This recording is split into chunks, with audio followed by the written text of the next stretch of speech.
Hello viewers, welcome to Newsweek South Asia, a show where we will provide you fresh insights into South Asia's geopolitical, strategic and security situation. Let's take a look at the headlines first. Pakistan reaping the bitter harvest of its consistent support to terrorism. National Investigation Agency made 6 arrests in connection with a foreign-based pro-Khalistan terrorist organization. And Border Security Force foils Pakistan's attempts to smuggle narcotics into India. Well, life has come full circle for Pakistan, a country that established and continues to operate terror factories from its soil, disrupted peace in India and Afghanistan, and organizes safe haven for the dreaded global terrorist, is enduring a deadly militant attack spree. Tens of dozens have died in recent months. 2 of them were killed last week alone. What has led to the situation escalating to the point of no return? What went so wrong in the all-powerful Pakistan military's plan that they are feeling the heat and threat? Have chickens come home to roost? Is Pakistan reaping what it sowed? Is it enduring the repercussions of its actions against its own people? Or is it what it claims, a victim of terrorism? Our report makes an attempt to find answers to all these questions. As many as 2 Pakistani security personnel were killed, allegedly after hours-long standoff between unknown militants and Pakistan Army in Khyber Pakhtunkhwa. The northwestern Pakistani region, which was historically a safe haven for terrorists, has been witnessing a resurgence in infiltration activities, with Pakistan Army and other security forces made to confront attacks of one or other nature every other day. Many in Islamabad attribute these violent attacks to Taliban's return in Afghanistan in 2021, who they accuse of providing both man and material support to the previously lying defunct tentacles of the Taliban and other terrorist organizations. The attacks, which ranged from ambushes, suicide attacks and ID blasts to direct confrontations, killed 282 Pakistani security personnel in 2022. 2023 has been no different, with militant attacks claiming several Pakistani security personnel lives in the first 5 months. The pressing question that emerges at this point is why Pakistan is under fire. How can a terrorist-friendly country face the wrath of the same people?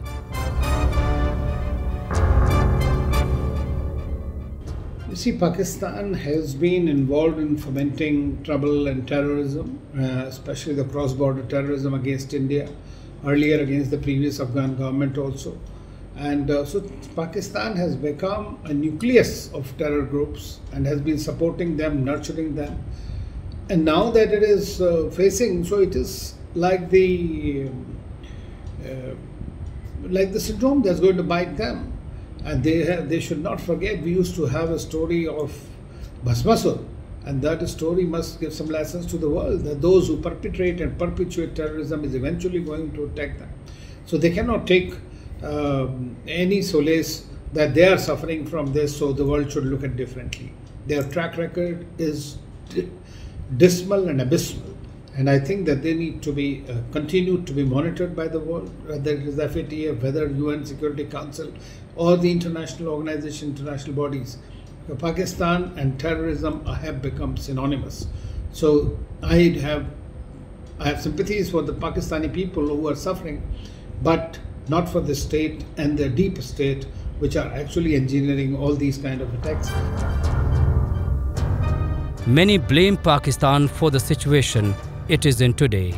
While it is confirmed that some attacks are attributed to the TTP, others are solely of domestic nature, originating from the rebellious tendencies within marginalized communities in Pakistan.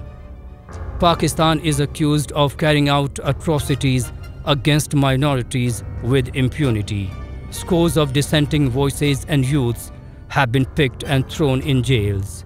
Apart from the people in Punjab, which is Pakistan's favored province, people in other parts of Pakistan, be it Balochistan, KPK or Sindh, are never accorded treatment at par with basic human standards.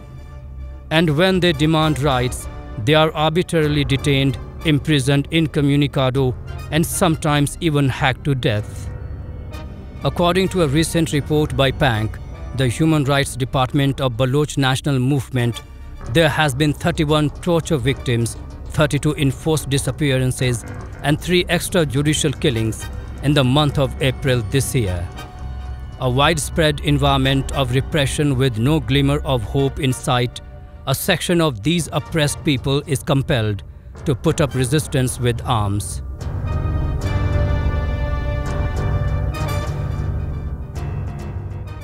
Well, as far as human rights violations are concerned, we have seen it, the treatment meted out to minority communities in Pakistan that have reduced significantly from what they were in 1947.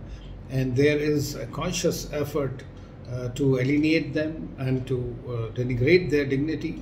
And so there are violations of all kinds against the minorities, whether they are even the Muslim minorities of different kind who do not adhere to the official line of the Islamic line that the government of Pakistan follows. Today the country is going through a complete mess, politically, economically, militarily and otherwise, and therefore they need to look at their own population. They are just alienating people, and this is going to cause a major problem for them. So the human rights violations are rampant in the country, which has been reported by all kinds of agencies. And this is for the Pakistani establishment to have a look at it. Pakistan has set itself a grim stage of continued insurgent attacks by not just normalizing injustice and marginalization, but actively engaging itself in grave human rights violations. By disregarding dignity and rights of people in parts of Balochistan and Khyber Pakhtunkhwa, Pakistan has only fostered a sense of discontent. Sustained deprivation and mistreatment have also resulted in people now altering their medium of resistance to violence. A rise in such incidents is also posing a persistent threat to the country's security and stability. Absence of proper safeguards and protections for human rights creates a fertile ground for insurgency to emerge and grow. Some say that before seeking sympathy as a victim on the global stage, Pakistan should acknowledge its own misdeeds and make sincere efforts to rectify them. Others, however, say that asking Pakistan to change the way it operates is expecting too much from a terror sponsor and a human rights violator.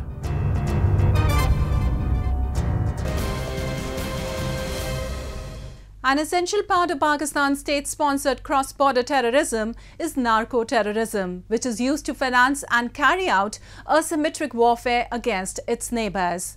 The nation's security services have been collaborating with terrorist organisations on a kill two birds with one stone plan to import both guns and drugs into India using the same pathways. Take a look at the two-pronged technique that Pakistan's drug trade uses to introduce illegal narcotics to Indian youth on the one hand, while funding state-sponsored terrorism on the other. On numerous occasions, drug seizures in various parts of India have shown that Pakistan is not only smuggling terrorists into the nation, but also smuggling drugs. The actions of narco-terrorist networks operating out of Pakistan have increased, and they are now continuously attempting to transport drugs into India over the international border between Pakistan and India. Given its location on the Golden Crescent of opium cultivation, also known as the Death Crescent by anti-drug organizations around the world, Pakistan is a significant supplier of drugs for other nations in the region. This crescent-shaped area, which also contains Iran and Afghanistan, makes for an ideal transit location for drugs being trafficked out of Pakistan. Gujarat, Rajasthan, Punjab and Jammu and Kashmir are the main border states via which drugs are transported into India. Recently, border security personnel shot down a Pakistani drone carrying narcotics across the Atari-Wagah border. As per the officials, the gross weight of the recovered consignment of suspected narcotics is around 5.5 kg. 4 जून 2023 को BSF के troops ने एक drone की आवाज़ सुनाई दी और वो नीचे धीरे धीरे ड्रिफ्ट हो रहा था। तो तकरीबन रात के 9:45 बजे करीब वहाँ पर एक ड्रोन गिरा हुआ था, प्लस 3 पैकेट हेरोइन के, जो कि जब वे किया गया इसका तकरीबन 3.1 kgs के करीब इसका वेट था।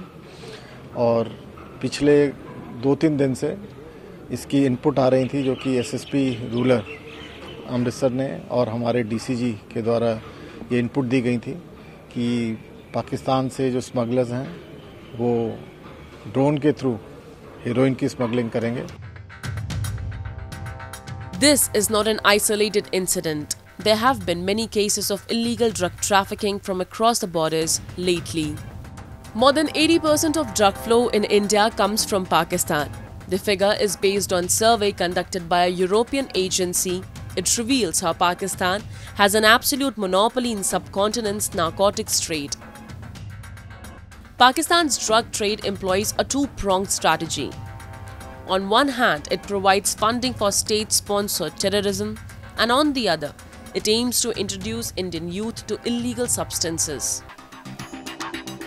In Jammu and Kashmir, drug abuse affects more than 6 lakh people, according to a recent research by the National Drug Dependence Center at AIIMS. All socio-economic strata in the Kashmir Valley are experiencing a startling increase in drug addiction. A new drug user inevitably enters Kashmir's drug rehabilitation facility every hour. In 2016, the Srinagar location of the Government Medical College's oral substitution therapy clinic only recorded 489 cases. By 2021, that number had risen to nearly 10,000. The security apparatus and the government of Jammu and Kashmir have both been shocked by the worrisome 2,000% increase over the previous 5 years. Pakistan's formal economy is in a poor state. Everyone knows that the narco money is being used to fund the terrorists as well as to generate money through irregular means. And therefore, with Haqqanis in the government in Afghanistan, Pakistan finds that this is a lucrative trade, and therefore the drug cartels are trying every possible means to send the narcotics into India and create a market and also spoil the new generation. They would like to certainly find a number of means wherever they can induct it easily, whether through drones or through coast or through Gujarat coast or whichever coast they find that the security is slightly lax. And therefore, I think they will exploit all possible means to induct narcotics into India. Drug trafficking across the borders give terrorism financial support, and if not stopped immediately, could damage the lives of the region's children. Drug revenue, particularly heroin revenue, funds separatist operations and propagates other centrifugal tendencies. Furthermore, the widespread availability of drugs and narcotics increases domestic consumers' desires for them, which when consumed leads to dysfunctional behavior, which in turn causes problem with law and order in society. Therefore, India needs to adopt a comprehensive approach to tackle this challenge.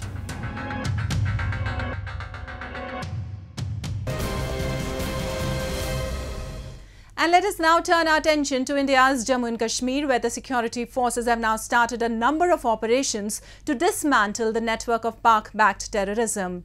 Islamabad is making desperate attempts to launch infiltration bids in the region. However, Indian Army, with the help of Jammu and Kashmir Police, is putting an end to these terrorists with a commitment to upholding peace and tranquility in the area. A report.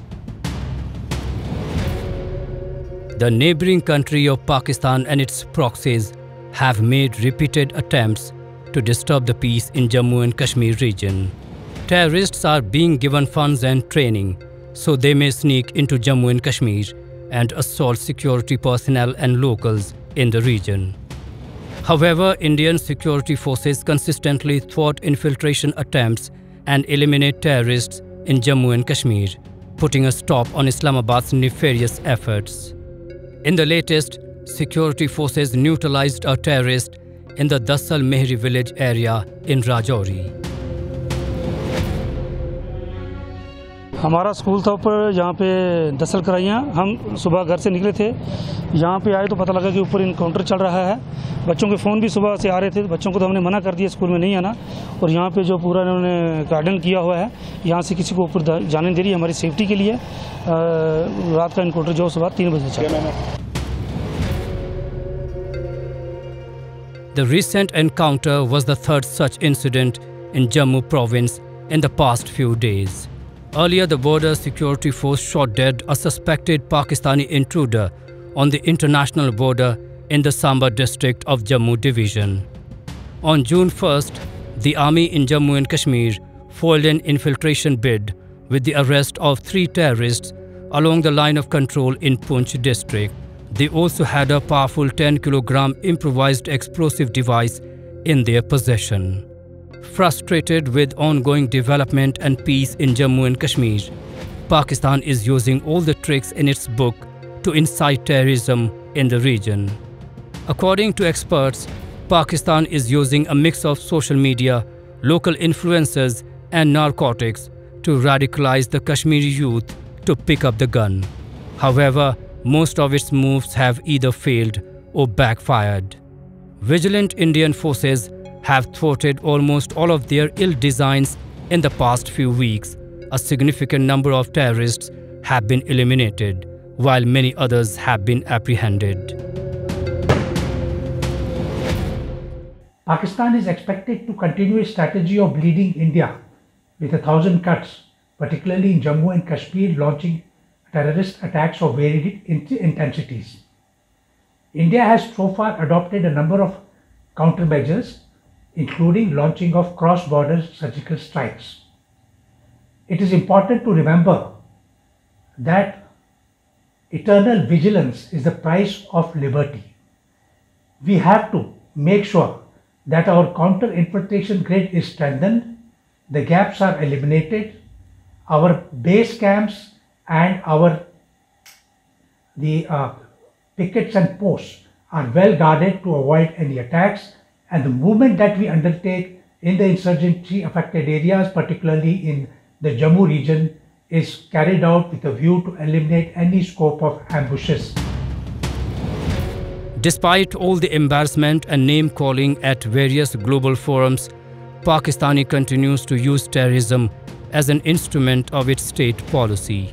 In a sophisticated world where the other countries are looking forward to establishing peace, harmony, and developing new technologies for the advancement of world settlement, Pakistan's stale policy of terrorism is causing violence and is creating an environment of distrust in the world.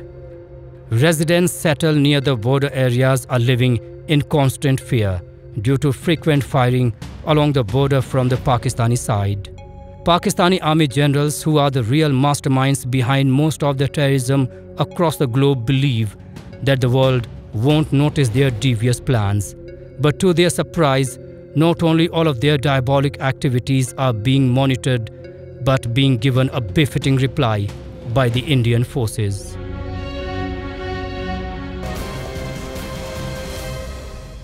Moving on, National Investigation Agency NIA has recently arrested 6 close aides of the banned Khalistan Tiger Force KTF operatives. The investigation agency raided 10 places simultaneously in Punjab and Haryana as part of sustained crackdowns on the pro-Khalistan terrorist organizations. Khalistan movement, although no longer resonates with the majority of Sikh community in India, Pakistan has been continuously fueling this anti-India sentiment from outside. To talk more about the issue, we are now joined by the retired Captain Anil Gaur, an expert on the national security affairs. So, Mr. Anil Gaur, National Investigation Agency has arrested close aides of foreign-based pro-Khalistan terrorists in Punjab and Haryana. Sir, do you think this anti-India Khalistan terrorism is essentially a part of Pakistan's sinister designs? See, Pakistan has always been trying to dissemble and create dissatisfaction in India. Earlier, when the Khalistan movement started, with Janal Singh Bhindranwala also trying to head it, and Operation Blue Star took place, and then Bhindranwala and his followers were killed over there in Golden Temple. After that, they started Operation Topak in 1990 by General Zia-ul-Haq and sent in all these trained terrorists into Kashmir Valley so that they could raise some issues over there, and they thought that the locals would also support these terrorists, and then Kashmir was to be taken away from India. This has been their thought process right since 1947. Unfortunately, Pakistan has not succeeded in that. Now, even their Operation Topak today, it has failed miserably, because since 90s, what the terrorism was there in Kashmir Valley has totally been finished, and especially now after the abrogation of Article 370 and on 5th August 2019, there has been no voices raised against separatism or pro-Pakistan voices in Kashmir Valley. And after that, NIA has started now chasing the money trail, in which, after getting proof of how funds were being channelized to all these pro-Pakistani separatists and other people, they have arrested those people and also seized their accounts. Now, all this is happening because Pakistan does not want to stand down on the very fact, or does not even want to acknowledge the very fact, that Jammu and Kashmir had acceded to India in 1947 by Maharaja Hari Singh as per the India Independence Act, and therefore it belongs to India. But Pakistan wants to now take over this entire territory by force, and they have failed miserably. Now, after Kashmir, they have again restarted getting these Khalistani elements, wherever they are trying to cultivate them, they are trying to give them money, they are trying to give them drugs, so that they would send these into Punjab and create again the same old situation which was there in the late 80s in Punjab. But this also they will not succeed, because Indian government has seen through their plans, and also the public at large, and no one in Punjab also is ready for a Khalistan. They say that this is a voice of people who are totally under the Pakistani thumb. Therefore, this is not going to succeed at all. Sir, do you think this pro-Khalistan sentiment is garnering much traction ever since Amritpal was arrested? See, as far as Amritpal is concerned, Amritpal tried to come in and take over as the next Bhindranwala. In fact, there are reports that he had also got plastic surgery done on his face so that he would resemble Bhindranwala. His way of walking, his way of carrying that arrow and other AK-47 with him was also modelled on the lines of Bhindranwala. But the government of India saw through his plans and saw through what he was trying to do, and came down heavily on him and his supporters. Now, after coming down on him and his supporters, this trial of these people who were trying to create again a sort of a Khalistan movement in Punjab has failed. They have arrested them and put them behind bars where they belong. Pakistan is the main originator and the main supporter, I would say, and also the main perpetrator of all these actions that are being taken by these people over here. So why is the Western world also letting this Khalistan movement alive, especially in Canada? See, the problem is with Canada authorities. Now, it is very clear that they are also having vote bank politics, because wherever this voice of this Khalistani movement is there, there are a lot of vote bank of the Sikhs over there, and these politicians are trying to cater to that. This is a very dangerous game, and our External Affairs Minister has also cautioned Canada on this, that this way relations between the two countries will not be very cordial. Because India is very clear on one part that any country which is harboring these terrorists who are bent upon breaking India will create a disharmony into the cordial relations between the countries. Moreover, the problem there is that there are inimical factors like There is a person called George Soros who has openly declared that he does not want Mr. Modi as the Prime Minister. There are other people who are trying to, come into it or muscle into the power game, and therefore are using these elements to create a sort of a hype that there is a dissatisfaction amongst the Punjabi people in Punjab and elsewhere. But this is not so. All these people who are doing it are just a handful of them, and they require to be come down. The law in those countries requires to come down heavily on them. If they do not, then they should think that India is also not going to be having very good relations, and if or so this happens, then these countries are to be blamed because their own police is not taking the law and order to the right conclusion with these separatists. Well, thank you for your insights on the issues. And with that, we come to the end of this edition of Newsweek South Asia. We'll be back next week with more news, views and analysis from the subcontinent. Meanwhile, do keep writing to us at nwsa@nin.com. This is Lipakshi Khurana signing off on the behalf of the entire production team of Newsweek South Asia. Goodbye and take care.